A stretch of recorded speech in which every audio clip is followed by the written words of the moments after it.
Being recorded. You should probably say it's being recorded. This is being recorded on Waycam. Welcome, everyone. My name is Arthur Yanofsky. I'm speaking to a microphone, even though that makes it feel a little artificial, but we are being recorded, so we want to make sure we're clear for the people at home. But thank you very much for coming to this budget presentation. I'm the superintendent of schools. With me is Susan Botan, who's the director of finance and operations for the school department, and Jeannie Downs, who is our school committee chairwoman. And it's my pleasure to talk to you about the superintendent's recommended budget that the school committee is currently discussing, and to get your feedback and input on it. So I'm going to go through and spend a few minutes, probably about 5-7 minutes, talking about what are the characteristics of it and why they're there, and then we can have a discussion. So thank you very much for your time. And so I would love to be able, if there's something, an emergency, and you want to definitely interrupt because I didn't say something clearly, feel free to raise your hand. But we will, if I could get through the whole sort of narrative of it, I think it'll be helpful, and then we can get into individual questions. So your patience with that is appreciated. So let's get started. So our theme over the next 3 years is Notice Every Child Every Day, which is this belief that a tremendous amount of great work has been done by the community, the school committee, the administration, and the teachers to put in place a lot of components, technology, what's called RTI, response to intervention, so that kids are, when they fall behind, they're addressed, their needs are addressed quickly, and other things like that have been incredibly important and valuable to the district over the past 7 or 8 years. And now it's our opportunity to take that work, which was under a framework called United, and take 2 aspects of the United framework and focus in deeply. So what you'll hear is really a focus on 2 things in this presentation: a combination of academic and social emotional health. And we believe that our philosophy is that when you notice children, when they feel like they belong, like when they feel they have voice, they prosper. And we want to focus in on exactly the components they need to do that as well as possible, so that this is a place for everyone's success. So we've developed this theory of practice, the administrative council, the senior administrators in the district, that basically, and I won't read it to you, but the idea is that if we do these things, the outcome will be that we'll meet the mission statement that the district developed 10 years ago, which essentially that last line, that they would have academic skills and the emotional resilience to become engaged citizens and lifelong learners. And that speaks to how, in order that we can't just get kids ready for tests and get them through, that we really want them to have the skills to be engaged as citizens, as children to be engaged as citizens, but also to prepare them to be engaged as citizens as adults. They have a wonderful model here of the town meeting that allows them to see it live, what it is to be a citizen, and we want to take advantage of that. And we also want them to believe that learning is not just something that they do to get a good grade on a test, but that they do it as a lifelong pursuit. We want to integrate a lot of the wonderful stuff Tom's been involved in integrating the outside world with their world, so that they see that lifelong pursuit, curious pursuit, that they develop the skills in school, but that really can be brought to a larger context outside of school. So we believe, in order to get there, that we need to integrate the academic with the social emotional, that kids need to feel resilient in order to learn. In order to feel resilient, they need to develop basic skills, that they feed off each other. So that's sort of the basis of our approach. So, and that follows through with the school committee goal of building on these traditions of academic and supporting academic and social emotional growth while being fiscally responsible. So here are the budget in its dollar forms. We have a $1.395 million increase we're asking for from the in this appropriation, which is a 3.44% increase.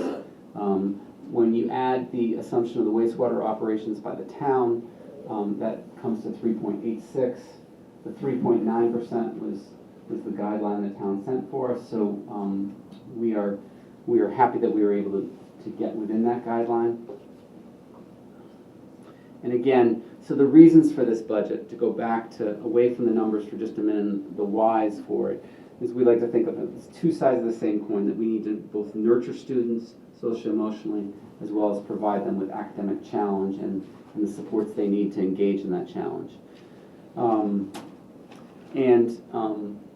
The heart of the matter is that we're going to take on a couple things over the next few years, go very deeply with them, and that will allow us to make real progress. Because again, what's been set in process over the last 10 years or so is a lot of foundational elements, and now we're prepared to go deeper. So the two aspects, one is elevating achievement, elevating academic achievement, the E in United. And we're going to focus in on three areas, and I have specific manifestations of those three areas up there, that we want our schools to go deeply in. And the way we think about it is we break them down into how can we know exactly where kids are? This idea that we want teachers to be able to have at their fingertips data on where their kids are succeeding and where there are gaps on a day-to-day basis is our goal. So that doesn't mean they're taking big, long assessments, but as part of a lesson, they answer a couple questions at the end that somehow the teacher can see that evening and see where my kids are getting it and where they're not, and apply that to the next day of lessons. It takes training, support. We need to develop some technology to do that, some software to do that. We're all working on those pieces. But this idea of having really finely tuned assessments that don't take a lot of time, that don't require students to go and take a standardized test every 6 weeks, that takes a long time, takes them out of the curriculum, but is folded right into the curriculum. So you'll see that manifested in several places at the high school, through their assessment process. At the elementary school, for example, they're sort of working on their assessment process, and particularly in the transition where, for example, one thing we're working on this is the reading skills assessment, really clearly passing on the information at the elementary to the middle school, so that transition is smooth and the kids can pick up where they left off and continue to grow. Another piece, so we got to know where the students are, and then we got to assign them engaging tasks. And there's these wonderful tasks these teachers are developing that include, a grant that Tom was involved in taking a 5th grade program and having them explore sort of natural setting and incorporate that into their study of science.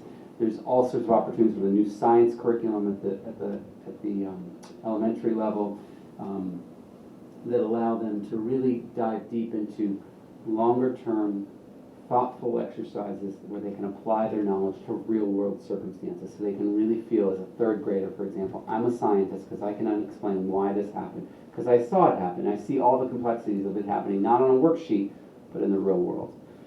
So that's something that we're really going to emphasize. And then finally, so you've got the assessing where kids are, the task where they are, and then the feedback we give them. And something the middle school is working very hard on is how they give feedback. And this is impacting the whole district, but that they give feedback based on the skills the kids are developing, not on the grades. So you're going to see less emphasis on grades and more of an emphasis on where you are with your skill development. And we're very excited about these things. This is part of the diving deeper into academics that we're talking about. You won't see at this point a tremendous number of sort of new FTEs related to what they figure out, but you might see some new sort of needs around coaching with data, around coaching with assignments for FY21. But for this budget, you're not going to see that. There we go. The D, the deepening wellness, is about really studying. We do see an increase across all ages of kids coming in with anxiety, with struggling with control, having self-regulation issues, and we need to address that. And we're studying that really carefully. We're not at this point assigning we need more people in the balance, but that is a possibility down the road. We're studying really what do they need so that we can meet those needs. Is it training for staff? So we have the Social Emotional Learning Committee that's district-wide, and then each building has a committee that's developing plans. And then we'll have more information at the end of the year and we continue to study that. But we're really at the assessment piece of that journey. But ultimately, we want this idea of resilience. We want all students to come out at the end of 12th grade with certain sort of sense of themselves and resilience. But we know that's going to take different pathways, and we need to be able to individualize it. And so what resources do we need to do that? Right now, we're looking at sort of what resources we have and how to use them most efficiently.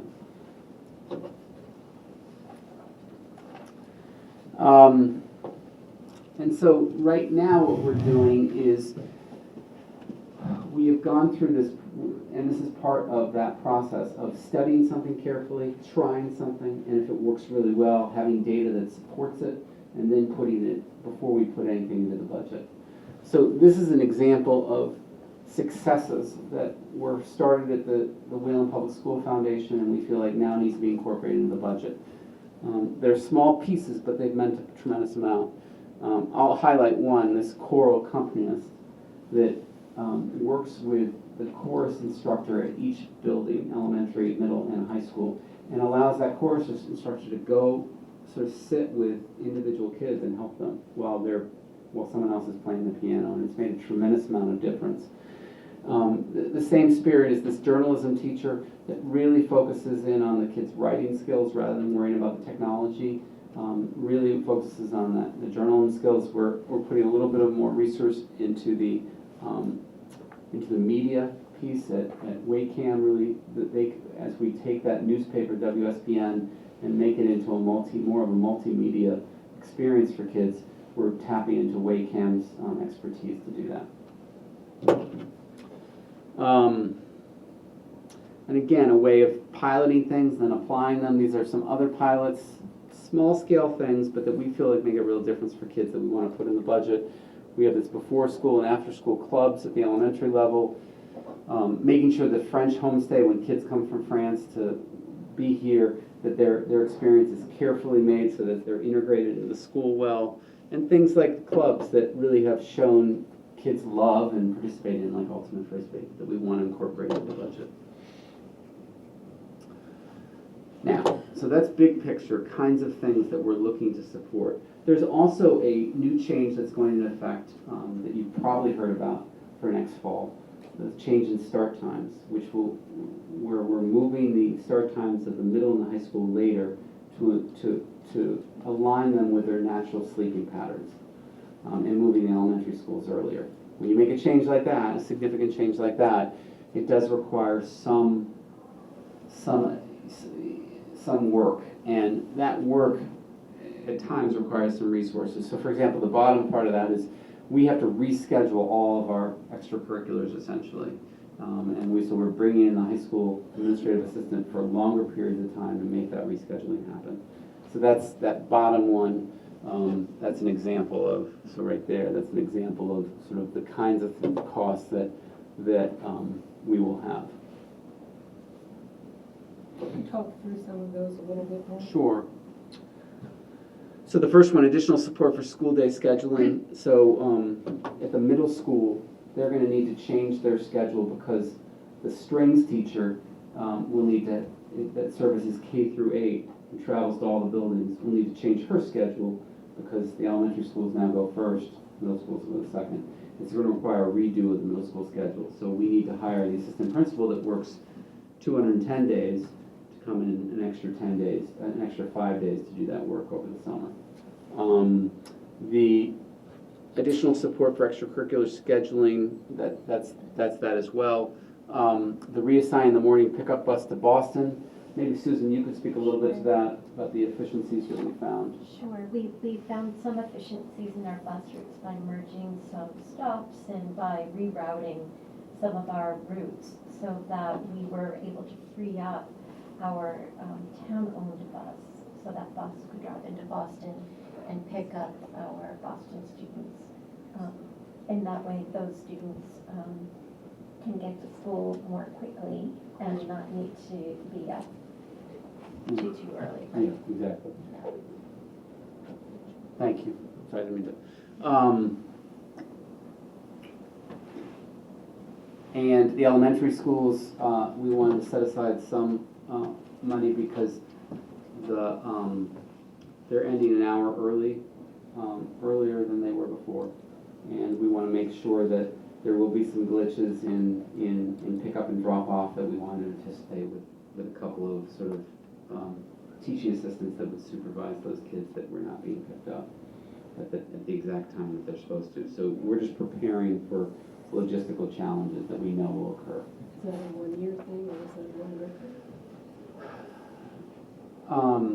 I think, so it's hard to promise that it'll be a one-year thing. Our hope is that we'll figure out ways to streamline that so that we ensure that, so there's stuff you can do staggering staff. We just can't anticipate all the issues that'll come up.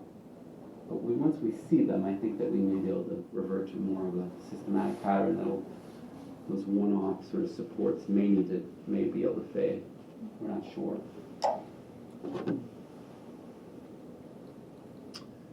So this is the part of the budget that I talked about, the stuff that's sort of part of our vision and while we're moving forward. It's not necessarily the most expensive part because a lot of it is about rethinking what we do. It doesn't necessarily cost money, but there is some cost associated with it. The bulk of the cost, of course, is sort of continuing to do what we do. Supporting the teachers, they get a cost of living increase for next year, as you know, through the contract. They move as they progress in experience and in certification. They move steps and lanes over in their salary increases. That way, that's the great majority, the contractual obligations that we've signed on for the great majority of the increases to this budget. There's also these mandated services. We've had a significant increase, I would say about 15% a year for the last 3 years, 15 to 20% in our EL population, and that's required new staffing for them to meet the state regulations. We also have had sort of a need for reapportioning certain special education services to make sure that we meet those requirements. And this chemical hygiene officer is just something that we haven't been doing systematically, frankly. We've been doing it like different people would pick up the responsibility, but it's actually a serious responsibility, not that someone wasn't taking it seriously, but that we want to assign one person to and hire them as it's a relatively small stipend, but assign it to one person rather than several hands doing it. So we're happy about that. What is that? So it's the chemicals they use in chemistry class, for example, making sure that they're safely put aside, stored, and disposed of.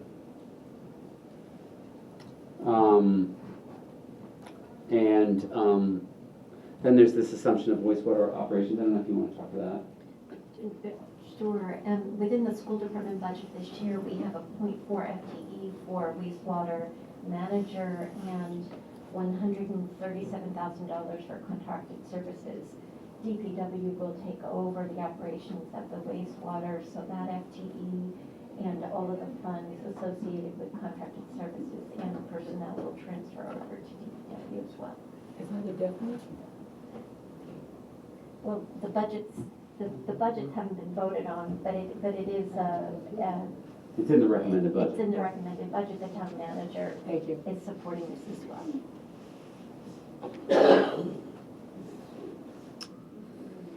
And then there are enrollment-driven reductions and adjustments and increases based on enrollment as kids progress, as larger classes progress through the system. So, for example, we didn't get the enrollment we predicted, so we reduced, and we predict that we'll be able to reduce 2 kindergarten sections for next year because of enrollment.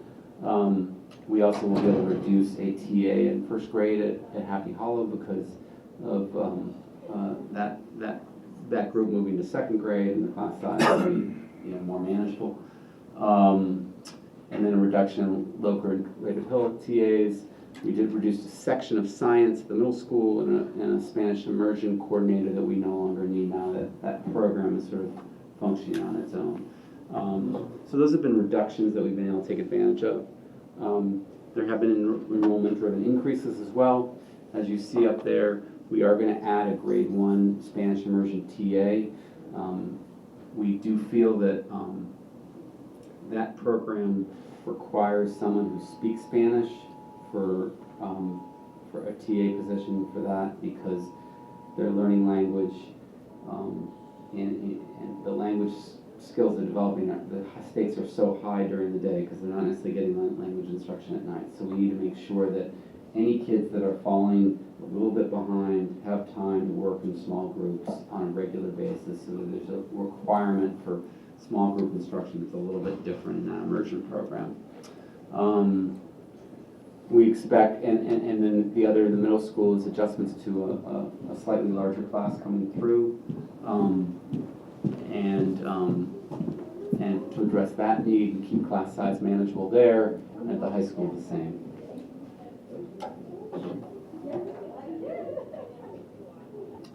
So this category of unmet needs, we've broken up into sort of two categories. Things that we discussed at length, thought would be certainly rational, logical things to ask for in the budget, but felt that we could do our strong, excellent job for the schools, for the students without them, but that they have value, and we wanted to articulate them as unmet needs. Some of them are present, that we know that they would be a help. Again, we could survive without them, but we know they can be a help. Some, the emerging, are things that we think down the road we may need in order to maximize things, but at this point we're still gathering data about is that the exact resource that we want to ask for in a budget. So the present, I can go through them. They have, we have this, just for example, the EL coordinator increase, which we did not do. If we continue to have the kinds of increases we're having, we probably do need to do that, but we feel like we can get by satisfactorily the way we are. The middle school night custodian, they cover a little bit larger square footage than is ideal for a custodian at the middle school, but we're putting that off as well. We're putting off certain delayed maintenance feelings that we feel like, and Susan articulates as well, sort of how do we decide sort of certain things that put in the budget and certain things that were delayable. So we have worked with our principals and our admin council, who are made up of program coordinators. We've collected data from School Dude, which is where our school department staff enters maintenance information, and we hired a capital needs assessment group to come in over last summer to review all of our systems in our buildings and identify which projects needed to be funded each year for the next 20 years. So we combined all three of these sources. We prioritized them and then plotted out both capital and operating budgets. And there are about $205,000 of maintenance issues that are in our unmet needs list that would mostly go to support the HVAC repair of several of our school buildings, particularly our middle school, that has been challenged by HVAC issues over the past few years. So we feel this recommended budget sort of maintains the current effective practices, strengthens our ability to dive deeper into social emotional learning and academic growth practices, and is responsible fiscally. And just this picture of this child jumping in is very much what we're about over the next few years in particular, to really dive deep and that each kid through that process will find their voice. So that's the heart of this budget. I think that's it. So any questions we can go over anything that you would ask about. Yeah, you mentioned that the elementary school dismissed earlier. What is the point of that and how early? Fantastic question.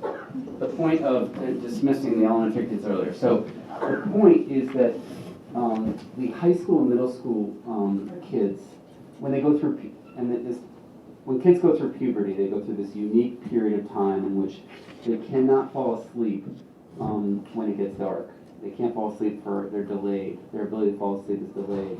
So they end up, right now, they're the ones that have to wake up the earliest in the district, the middle school and high school kids. And even though they can't get to sleep till very late, so they get very little sleep as a result.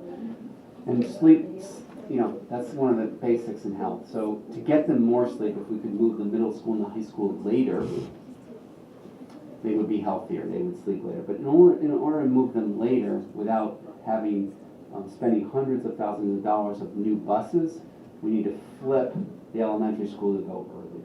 So that's where that is. And in fact, it aligns better with their typical sleep patterns.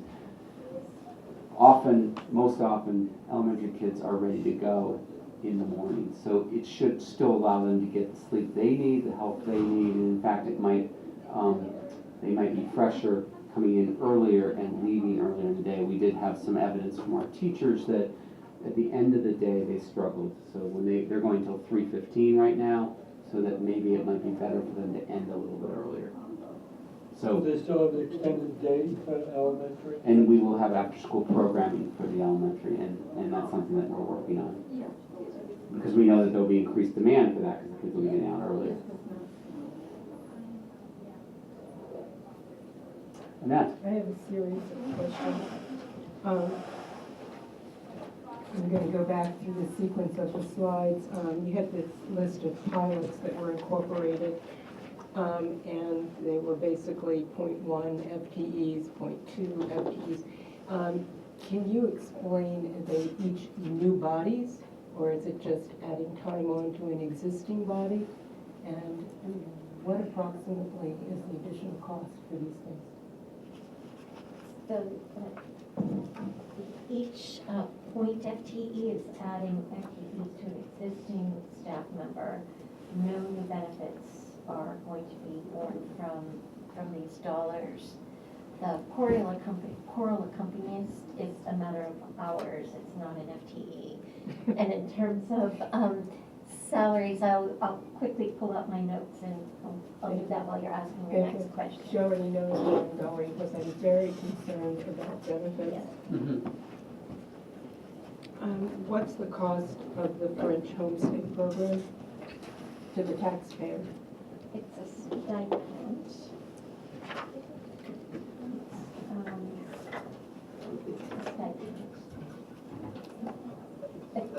We do this every year, because that's a relatively new thing. That wasn't in previous years. We had India, I think, we had other things. I don't remember ever seeing French before.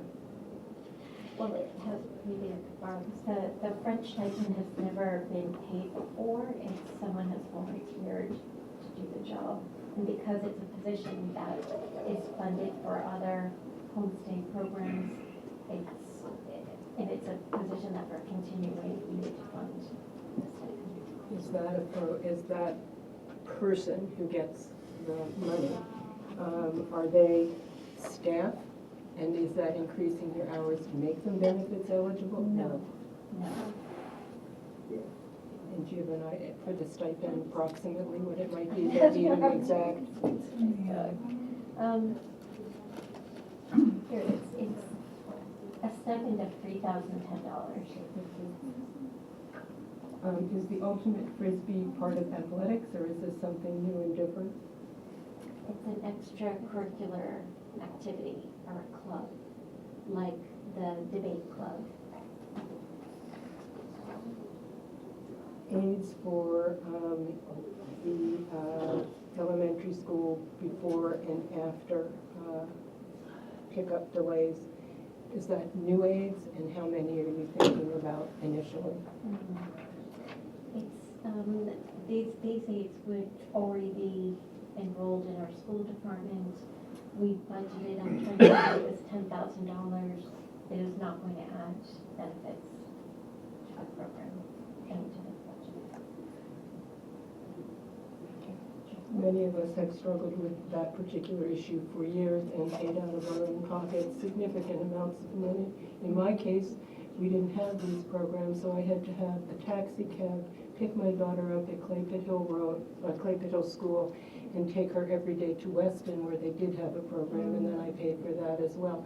So I understand, but I'm hoping this is a one-year deal, because I don't really think it's fair for it to be any longer.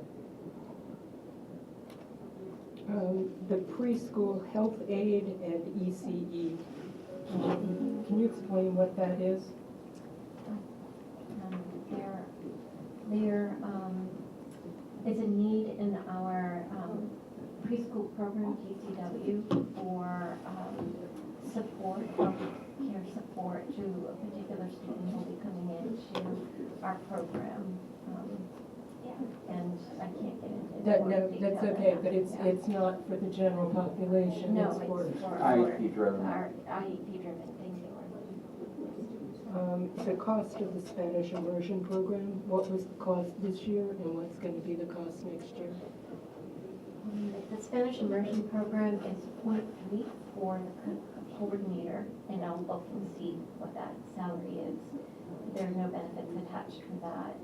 And then the teacher is a classroom teacher. There are no additional costs associated with the classroom teacher, because if those students weren't enrolled in the Spanish immersion program, they'd be enrolled in kindergarten, a general kindergarten classroom. How many children are enrolled in the Spanish immersion program with that one teacher? 21. 21, thank you.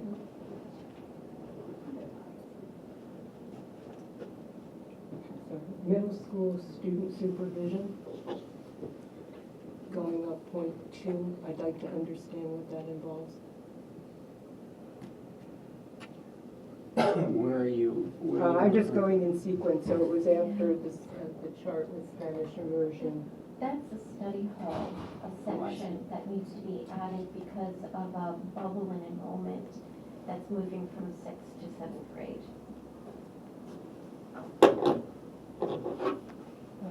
I'm going to ask my last question that has nothing to do with anything you presented here.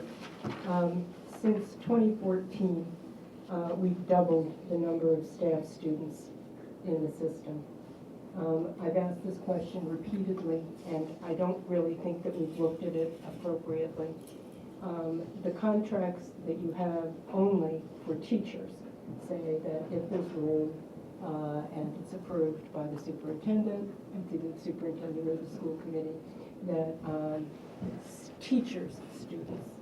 students of teachers who are out of district can come. I've looked at the programs in many other communities, and they have things like, we will accept, if there's space, no more than 45 out-of-district students. And we're not talking about Metco kids. Those are a given, and that's part of us. But in FY14, it was 48 students. Then in 15, it was 48. In 16, it was 66. In 17, it was 71. In 18, it was 77. And this year, it is 80. I do not believe that there is no additional cost. And I think that you need to look carefully at what the true cost is. I know you get foundation money from the Commonwealth, but it's not enough to cover this. When these people come, the students come to the school, we won't tell them to leave. They're here forever. Other communities say it's a one-year stint and you can come for 1 year. Other communities say you can have no more than, from an individual family, no more than one out-of-district student. I think you need a real program, because when you're looking at if our enrollment were to start to increase, and my whole street has turned over, we have little kids all up and down the street now, which I expect to start coming into Clayport Hill School.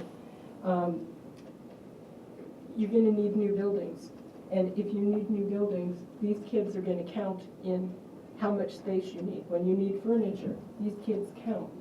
And I'm not against having some kids from out of district in the town, but we're taxpayers, and it is not our job to be paying for people to come into the system totally unfettered, quite frankly, and for us to pay for them. I think that people who live here, whose kids are in the classroom, if the enrollment is going down, their children should be getting the benefit of a smaller classroom.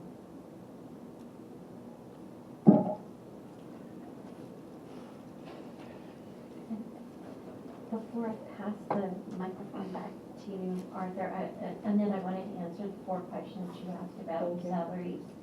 The Spanish immersion coordinator is $34,000. The .2 FTE instructional coach at the high school is 20,000. The journalism teacher at the high school, .1, 7,000. And the high school media, .1 FTE is 8,000. Thank you. Could we just hear your response to Annette's question on out of enrollment? Because I've looked at other towns also, and we're very high there. So there is different ways of looking at it. I look at it and I see that we don't go over our recommended, school committee recommended guidelines, which are classroom sizes that are very, very manageable and outstanding classroom sizes by incorporating staff into our program. That we don't start new sections as a result.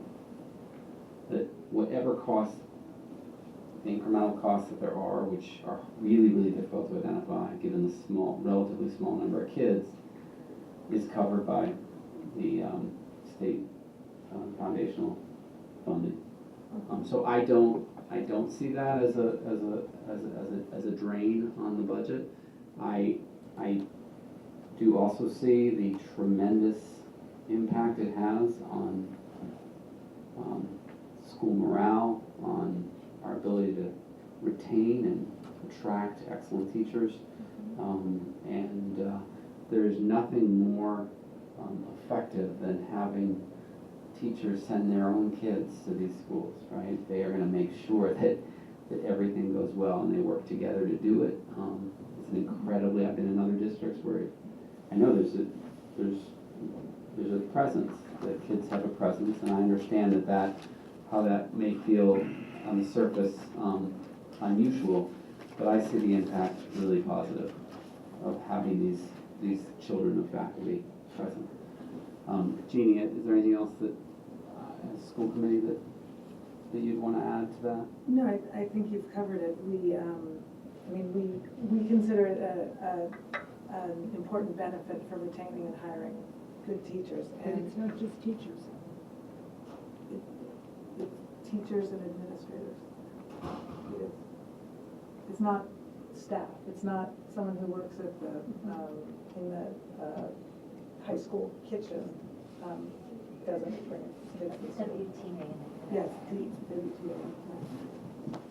So, and also, we do work very hard. We don't add additional sections in a class, a grade, by bringing in. So I'm probably not saying that well, but if you look across the 3 elementary schools, right, and there are X number of classes at first grade, the teacher doesn't get to pick where their child goes to school. It's where there's room, right? We wouldn't add another class. So in that way, we think that it works.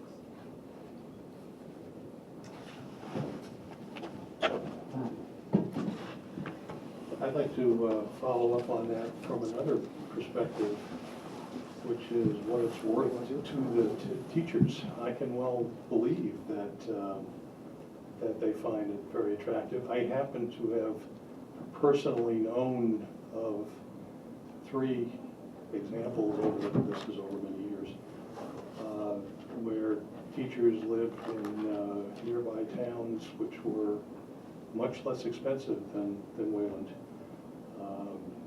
Probably paid a couple $100,000 less for their houses than for a comparable house in Wayland, and yet their children got the benefit of a Wayland education. At least a couple of those instances, I know they lived in towns where the schools were not well regarded. So, yeah, this is worth an enormous amount to teachers, I think, who happen to be able to take advantage of it, and somehow it ought to be reflected in some benefit to the Wayland taxpayer. But I'd like to make another more basic point that's, I think, appropriate to where you are. For the people who normally hang out in this room, we have something in common. We're retired. And, I write for Wayland Voters Network. When I mention the school budget, I try to always put in there how high over the rate of inflation your budgets are. And the reason, and Paul Stein once pushed back on that. He said very strongly his school budget had nothing to do with the rate of inflation. Well, from your side of it, that may be true, but from the perspective of those of us who have to pay for it, and those of us who are retired, it has everything to do with the rate of inflation. Once we stop working, retirement income depends on what's usually known as a three-legged stool: Social Security, pensions, and investment income. And Social Security is not fixed. The word fixed income is often used, but it's not fixed. It increases at exactly the rate of inflation. That's what it does. No higher. Pensions often don't even do that. Pensions often remain totally, absolutely fixed and flat for the life of the recipient. And investments, well, last 10 years or so, remember those of us who are retired, having the flexibility to put our assets quite as much in the stock market as we could when we were younger, and that hopefully you young folks do. We have to depend more on fixed income investments, and I'll tell you, my CDs at the Village Bank are making 2% right now. And I had these all adjusted up a year ago. They used to be lower, a lot lower. They're now making 2%, which is exactly the current rate of inflation. So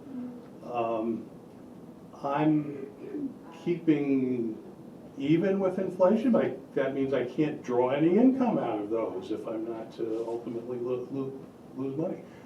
So for those of us who are not young and still moving up in our careers, a budget over the rate of inflation is very much a problem. And it's not that the 2% this year is a problem. The problem is this happens every year. And it has happened every year, forever. I've lived in this town for 50 years. I can't remember a year when it didn't rise more than the rate of inflation. It rises more than 2% every year over the rate of inflation. Over 35 years, it doubles in real terms. And that means you force me to pay you more of my total income than all the rest of my expenses. So that's why I hear all of the justifications. I can't argue with any of them. But when you get to the bottom line, it's still a problem. Do you want to maybe talk about the summit and how, just a little bit about what we did this year with the town and the summit?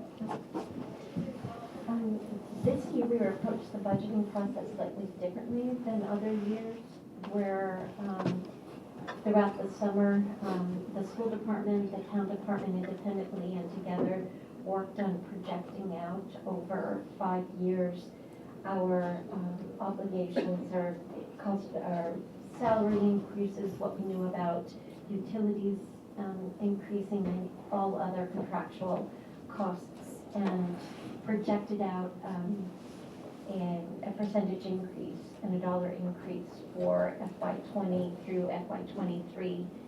And that was at the beginning of the slide that Dr. Unowski showed. Thanks. We projected, the school department projected a 3.9% increase. That's okay. That's right. The school department projected a 3.9% increase. We came in at 3.88%.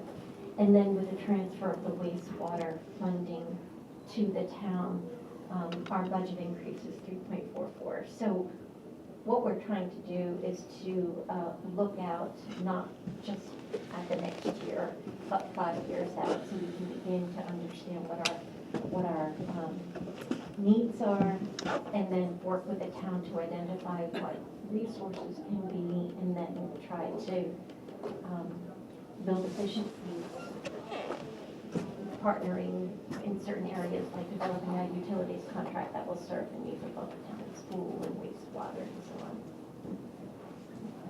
Can I comment on that? Yes, sir. Yeah, my name is Steve Collard. I'm on the Senior Tax Relief Committee in Whalen, and we have been discussing the same situation. The town of Whalen was one of the initial towns to push through the circuit breaker that's been going on for so many years now, which the school budget is always the highest part of your real estate taxes, and the circuit breaker has been a big help to most seniors. But the comment we've been studying and trying to get something done about it, the fact that there have been many people who come to the town of Whalen and Sudbury, these towns who have excellent school systems. And the fact that many people have moved into Whalen, and when the kids are ready for high school, they stay 4 years. When the kid graduates, and they get a chance of getting into better colleges because they've gone to a town like Whalen where they know the school systems are better and everything.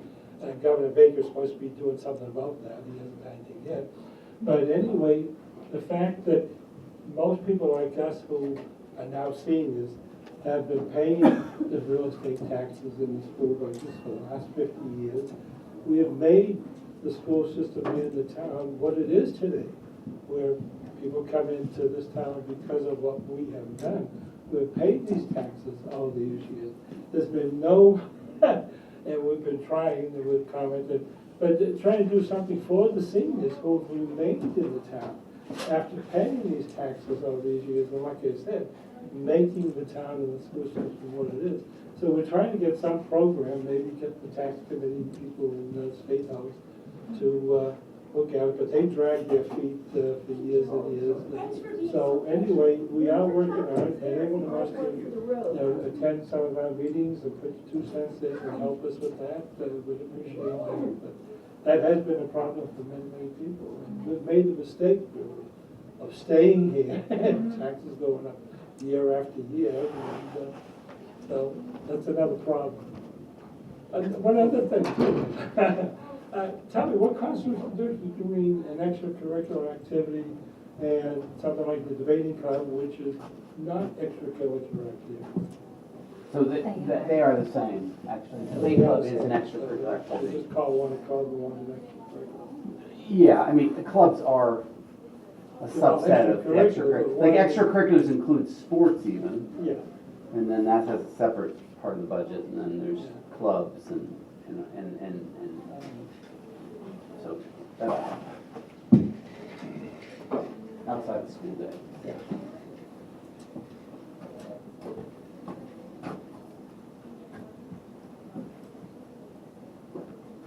I'm just going to ask that when you figure out the per student costs that you present to us, that you take out the students that are staff students so that we get a full picture of what it really costs on a per student basis, because you've been saying routinely it doesn't cost any more for us to have those bodies. So I'd like to see what it really does cost us to educate our students. Thank you.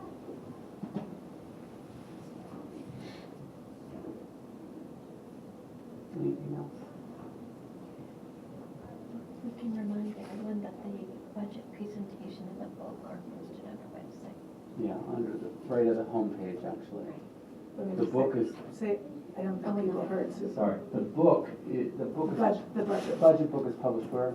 On the front page of the website. It's on, they're both on the homepage of the website. Of the That's school the PowerPoint. webpage. At the school website, the school website. as well as your presentation. Well, it's not easy. Anything else? So we're doing this again tonight at Happy Hollow. If anyone would like to join us, you're welcome. Thank you so much for your time. And thank you for your support. We really appreciate it. Thank you, it was very thoughtful.